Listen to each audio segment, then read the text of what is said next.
Hello friends, welcome to my channel technical Dhanashree. आज हम बात करने वाले एसेंचर की तरफ से आई हुई नई जॉब वैकेंसी के बारे में। एसेंचर फिर से हायरिंग कर रहा है एसोसिएट सॉफ्टवेयर इंजीनियर पोजीशन के लिए, और आपने अगर 2019, 2020 और 2021 बैच से पास आउट किया है तो आप इसके लिए अप्लाई कर सकते हैं।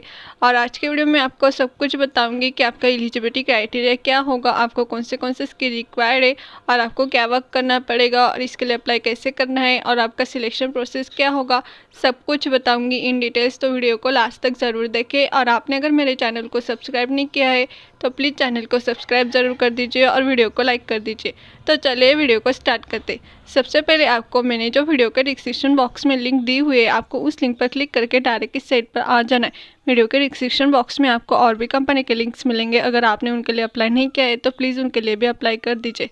इस साइट पर आने के बाद आपको यहाँ पर देख सकते हैं, आपके सामने ये पेज आ जाएगा। यहाँ पर आपको स्क्रॉल डाउन करना है। उसके बाद यहाँ पर आई एम नॉट रोबोट पर कैप्चा फिलअप करके नेक्स्ट के ऑप्शन पर क्लिक कर देना है। जैसे आप नेक्स्ट करेंगे आपके सामने ये पेज आ जाएगा। यहाँ पर आप देख सकते हैं एसेंचर एसोसिएट सॉफ्टवेयर इंजीनियरिंग के लिए डायरेक्ट हायरिंग कर रहा है। और यहाँ पर आप व्यू जॉब डिस्क्रिप्शन पर क्लिक करेंगे तो आपके सामने जॉब डिस्क्रिप्शन आ जाएगा। यहाँ पर आप रीड कर सकते हैं। अगर आपका यहाँ पर सिलेक्शन हो जाता है तो आपको उनके टीम के साथ ज्वाइन करके डेवलपिंग करना होगा, डिज़ाइनिंग मेंटेन करना होगा टेक्नोलॉजी को, और वो इम्प्रूव करना होगा आपके क्लाइंट्स को। और आपको चैलेंजिंग एंड डायनामिक इन्वायरमेंट्स में वर्क करना होगा, और आपको create and support technology solutions का देने होंगे। और आपको क्लाइंट के रिक्वायरमेंट्स के अनुसार आपको एनालिसिस और इम्प्लीमेंटेशंस करना होगा। ये आपका जॉब का ओवरव्यू हो गया, रोल हो गया, ये सब कुछ आपको करना होगा। और यहाँ पर आप रीड कर सकते हैं व्हाट वुड यू डू में दिया हुआ है कि आपको क्या वर्क करना पड़ेगा। आपको बिजनेस रिक्वायरमेंट के हिसाब से आपको एप्लीकेशंस को डिज़ाइन करने होंगे, बिल्ड करने होंगे, टेस्ट असेंबल सपोर्ट करना होगा उनको। और आपको बिजनेस ड्राइवर्स को अंडरस्टैंड करना होगा, और टेक्नोलॉजी ट्रेंड्स को सॉल्यूशंस में बेक करना होगा। और आपको development end of automation solution में पार्टिसिपेट करना होगा। न्यू टेक्नोलॉजी फंक्शनलिटी को आपको इम्प्लीमेंट करना होगा। तो ये सब कुछ आपको रीड कर लेना है। उसके बाद यहाँ पर व्हाट वी नीड में देख सकते हैं आपको क्या क्या स्किल रिक्वायर्ड है। आप में एबिलिटी होनी चाहिए anticipate and resolve business issue and agility. और आप में एप्टीट्यूड होना चाहिए new technology, new skills learn करने की और उसको अप्लाई करने की। और आप में गुड एनालिटिकल और प्रॉब्लम सॉल्विंग स्किल होनी चाहिए। और आप प्रोफिशिएंट होने चाहिए वर्बल एंड कम्युनिकेशन स्किल में। और आपको deliver code to time and quality expectation and participate in peer reviews, ये सब स्किल आप में होनी चाहिए। और यहाँ पर आप रीड कर सकते हैं आपको बेसिक अंडरस्टैंडिंग होनी चाहिए ABAP डेवलपमेंट की। और आपको एक्सपीरियंस होना चाहिए, नॉलेज होना चाहिए configuration customization of salesforce.com applications का। और आपको बेसिक वर्किंग गुड नॉलेज होना चाहिए J2EE फुल स्टैक डेवलपमेंट का। और आपको knowledge and development of experience होना चाहिए .NET ASP.NET, इन सब का, इन टेक्नोलॉजीज़ का आपको नॉलेज होना चाहिए। तो ये सब कुछ आपको रीड कर लेना है कि आपको कौन से स्किल रिक्वायर्ड है और आपका जॉब का रोल क्या होगा। उसके बाद अब देखते हैं कि आपका एलिजिबिलिटी क्राइटेरिया क्या है। यहाँ पर आप एलिजिबिलिटी क्राइटेरिया में देख सकते हैं आपने BE टेक किया है, MA M.Tech किया है, MCA किया है, MSc किया है, ऑल स्ट्रीम मतलब आपने किसी भी ब्रांच से अपना BE टेक कंप्लीट किया है, mechanical, civil, IT, computer science और इलेक्ट्रॉनिक्स, किसी भी ब्रांच से अपना BE टेक कंप्लीट किया है तो भी आप इसके लिए एलिजिबल है। आपने MCA MSc किया है तो भी आप इसके लिए अप्लाई कर सकते हैं। और आप 2019, 2020 एंड 2021 में पास आउट हुए तो भी आप इसके लिए एलिजिबल है। तीनों ही बैच इसके लिए अप्लाई कर सकते हैं। और आपको कोई भी एक्टिव बैकलॉग नहीं होना चाहिए जब आप इसके लिए अप्लाई कर रहे हो तो। और यहाँ पर उन्होंने मैक्सिमम 1 ईयर का गैप, एजुकेशन का गैप इन्होंने अलाउ किया है। अगर आपको 1 ईयर का गैप है तो आप इसके लिए एलिजिबल आप इसके लिए अप्लाई कर सकते हैं। और आपने अगर लास्ट 3 मंथ्स में एसेंचर का रिक्रूटमेंट असेसमेंट और इंटरव्यू प्रोसेस अटेंड किया हुआ है तो आप इसके लिए एलिजिबल नहीं हो, तो आप इसके लिए अप्लाई नहीं कर सकते। तो ये सब कुछ आपको समझ में आ गया होगा कि आपका एलिजिबिलिटी क्राइटेरिया क्या है। तो चलिए अब देखते हैं कि आपका सिलेक्शन प्रोसेस क्या है। अगर आपको कुछ भी डाउट आता है तो मुझे कमेंट करके आप पूछ सकते हो। यहाँ पर आप असेसमेंट प्रोसेस में देख सकते हैं आपका सबसे पहले मॉक असेसमेंट होगा, ये प्रैक्टिस टेस्ट होगा आपका। इसमें आपको 20 मिनट्स का टेस्ट देना होगा। इसमें आपका सॉफ्टवेयर और हार्डवेयर का इंटरनेट कनेक्शन वगैरह चेक कर लेते हैं। ये आपका प्रैक्टिस टेस्ट होगा। आपको समझ में आ जाएगा कि आपका असेसमेंट क्या होगा। उसके बाद आपका जो फर्स्ट राउंड होगा वो कॉग्निटिव एंड टेक्निकल असेसमेंट का होगा। वो आपका 90 मिनट्स का होगा। उसमें आपको cognitive assessment and technical assessment ऐसे 2 सेक्शन होंगे। उसमें 50 क्वेश्चंस होंगे English ability, analytical and numerical ability पर होंगे। उसके बाद आपके 40 क्वेश्चंस होंगे वो common application and MS office, pseudo code और fundamentals of networking, security and cloud इस पर होंगे। तो अगर आप ये टेस्ट क्लियर कर जाते हैं, 90 क्वेश्चंस होंगे टोटल 90 मिनट्स के लिए। अगर आप ये टेस्ट क्लियर कर जाते हैं तो आपको 5 to 10 मिनट्स में इन्फॉर्म कर देंगे वो। उसके बाद आपका सेकेंड राउंड होगा। सेकेंड राउंड आपका कोडिंग असिस्मेंट का होगा, वो आपको 45 मिनट्स का होगा। उसमें आपको 2 क्वेश्चंस को होंगे, वो भी कोडिंग के क्वेश्चंस होंगे। उसमें आपको C++, .NET, जावा, पाइथन इनमें से आप कोई भी प्रोग्रामिंग लैंग्वेज पर वो क्वेश्चंस सॉल्व कर सकते हैं। आपको 2 क्वेश्चंस दिए जाएंगे।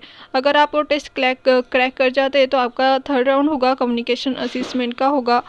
उसमें आपको 30 मिनट्स दिए जाएंगे। उसमें आपके sentence mastery, vocabulary, fluency, pronunciation check करेंगे वो। अगर आप वो क्रैक कर जाते हैं तो आपका लास्ट इंटरव्यू होगा। उसके बाद आप ये एसेंचर में ज्वाइनिंग कर सकते हैं। अगर आपको मेरी ये वीडियो थोड़ी भी यूज़फुल लगी हो तो प्लीज़ वीडियो को लाइक कर दीजिए और मेरे चैनल को सब्सक्राइब कर दीजिए। मैं आपके लिए ऐसे ही न्यू जॉब वैकेंसी के अपडेट्स लाती रहती हूँ, तो प्लीज़ चैनल को सब्सक्राइब ज़रूर कर दीजिए। तो चलिए अब देखते हैं कि इसके लिए अप्लाई कैसे करना है। अप्लाई करने के लिए आपको वीडियो के डिस्क्रिप्शन बॉक्स में जो लिंक दी हुई है, आपको उस लिंक पर क्लिक करके डायरेक्ट इस साइट पर आ जाना है। इस साइट पर आने के बाद आप यहाँ पर देख सकते हैं सोर्स डिटेल में। यहाँ पर उन्होंने पूछा हुआ है आपने इस जॉब के बारे में कहाँ से सुना है। आपको यहाँ पर सोशल मीडिया सिलेक्ट कर लेना है। उसके बाद यहाँ पर पर्सनल डिटेल्स में आपको यहाँ पर आपका जेंडर सिलेक्ट कर लेना है। उसके बाद आपका first name, middle name, last name fill up कर देना है। उसके बाद यहाँ पर आपका यूनिवर्सिटी रजिस्ट्रेशन नंबर आपको फिलअप कर देना है। उसके बाद यहाँ पर आपकी ईमेल आईडी आपको फिलअप कर देनी है। उसके बाद यहाँ पर आपका मोबाइल नंबर आपको फिलअप कर देना है। उसके बाद यहाँ पर व्हाट्सअप कंसेस्ट में आपको नो सिलेक्ट कर लेना है। उसके बाद यहाँ पर आपका अल्टरनेट मोबाइल नंबर फिलअप कर देना है। उसके बाद यहाँ पर आपकी डेट ऑफ बर्थ आपको फिलअप कर देनी है। उसके बाद यहाँ पर आपका करंट लोकेशन आपको फिलअप करना है। उसके बाद यहाँ पर आपका एजुकेशन डिटेल्स में आपका एजुकेशन का टाइप आपको सिलेक्ट कर लेना है और ऐड मोर पर क्लिक कर देना है।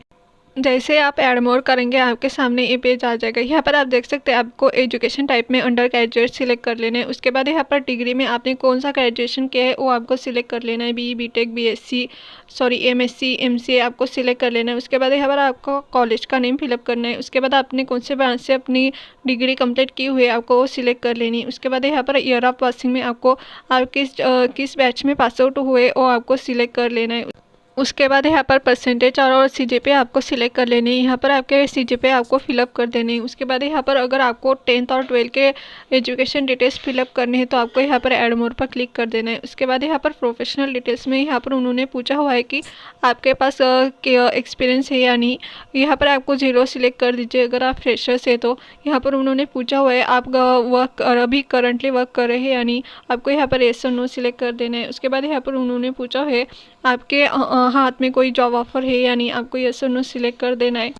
उसके बाद यहाँ पर उन्होंने पूछा हुआ है अगर आपका यहाँ पर सिलेक्शन हो जाता है तो आप कितने दिन में ज्वाइन करना चाहेंगे। यहाँ पर आपको सिलेक्ट कर लेना है। इमीडिएट ज्वाइन करना चाहे तो आपको इमीडिएट सिलेक्ट कर लेना है। उसके बाद यहाँ पर स्किल डिटेल्स में आपको प्राइमरी स्किल में आपको कौन सी स्किल अच्छी आती है, आपको जावा, .NET, C++ आपको वो सिलेक्ट कर लेना है। उसके बाद यहाँ पर उन्होंने पूछा हुआ है आपने आपके प्राइमरी स्किल कहाँ पर यूज़ की हुई है, आपको वो सिलेक्ट कर लेना है। उसके बाद आपके सेकेंडरी स्किल के बारे में आपको फिलअप कर देना है। उसके बाद यहाँ पर सर्टिफिकेशन डिटेल्स में अगर आपने आपके प्राइमरी और सेकेंडरी स्किल में सर्टिफिकेट लिया है यानी आपको वो सिलेक्ट कर लेना है।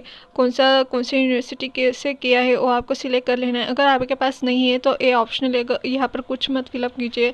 उसके बाद यहाँ पर लैंग्वेज सर्टिफिकेशन में अगर आपने कोई फॉरेन की लैंग्वेज का कोर्स किया है आपको वो सिलेक्ट कर लेना है, ये भी ऑप्शनल है।